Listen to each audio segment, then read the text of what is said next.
Hay un momento curioso en la serie que para mí es pasado por alto y es el momento clave. La historia cuenta cómo un grupo de artistas novatos intenta hacerse un lugar en la exclusiva maquinaria de Hollywood, intentando hacer una película sobre una joven actriz que se suicida después de fracasar en su intento de convertirse en una estrella. Muchos intentos. La historia humana será una historia de intentos. El sueño americano, trabajar duro, esforzarse, convertirse en una estrella. Cuestión que hay una escena en el anteúltimo episodio de la serie en la que el productor está en la sala de montaje y parece darse cuenta, descubrir algo acerca del personaje de la actriz suicida, y se pregunta, ¿será que su intento de suicidio no tiene que ver con haber fracasado, sino con haber descubierto que su sueño era ingenuo, un sueño enlatado, un sueño prefabricado? La historia es que a la actriz le cortaron las escenas de su película, la sacaron de la película, digamos, y por eso supuestamente intenta suicidarse.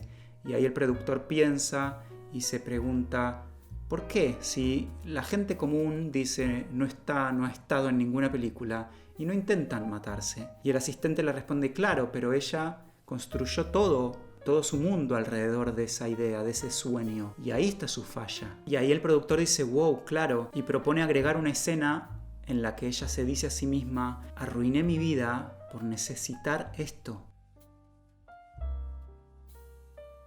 Por supuesto, la escena esa nunca se agrega. La pregunta que aparece es, ¿será que ella no se quería suicidar por no haber triunfado en su búsqueda, sino por reconocer que su búsqueda era una ficción ingenua? Ingenua no porque sea errada, sino porque es una búsqueda que no reconoce su origen, esa vieja herida de falta de amor y reconocimiento de la cual surge, brota la necesidad de obtener el éxito. ¿Por qué buscamos el éxito? La pregunta del productor, lo que surge en esa escena, casi que parece un error de tipeo porque la historia de la serie se la lleva puesta. Incluso cuando después las cosas van bien, no vuelven sobre esto y nunca se hace esa escena en la que la actriz se daría cuenta de esto. En ese momento lo que pasa, aparece el director y le gusta la idea, pero enseguida aparecen los malos del momento y se llevan las latas de película para quemarla y la idea queda ahí perdida, como una especie de error de tipeo de la serie. Pero para mí es lo más importante de la serie. La serie no puede darle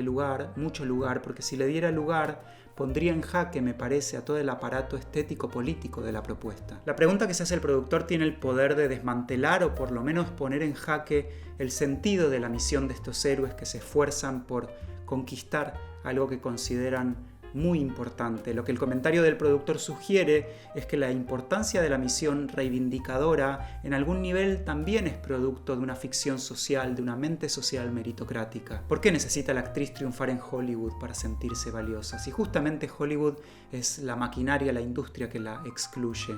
La introducción de la serie justamente es los personajes escalando por el cartel, el famoso cartel de Hollywood, y cuando llegan a la cima, sale el sol o aparece una especie de luz, como que se iluminan y uno piensa que, no sé, yo me pregunto si es una broma, porque la serie tiene algo de burlona o de parodia, pero tampoco digo, no sé si va por ahí, porque también se toma en serio su tema. Y los personajes, bueno, terminan ganando el Oscar. ¿Por qué los personajes necesitan ganar el Oscar para ser alguien? La lucha por el reconocimiento social de las identidades disidentes es una lucha por la vida, no por el estatus social. Claro que no solo necesitamos comer, también necesitamos el abrazo.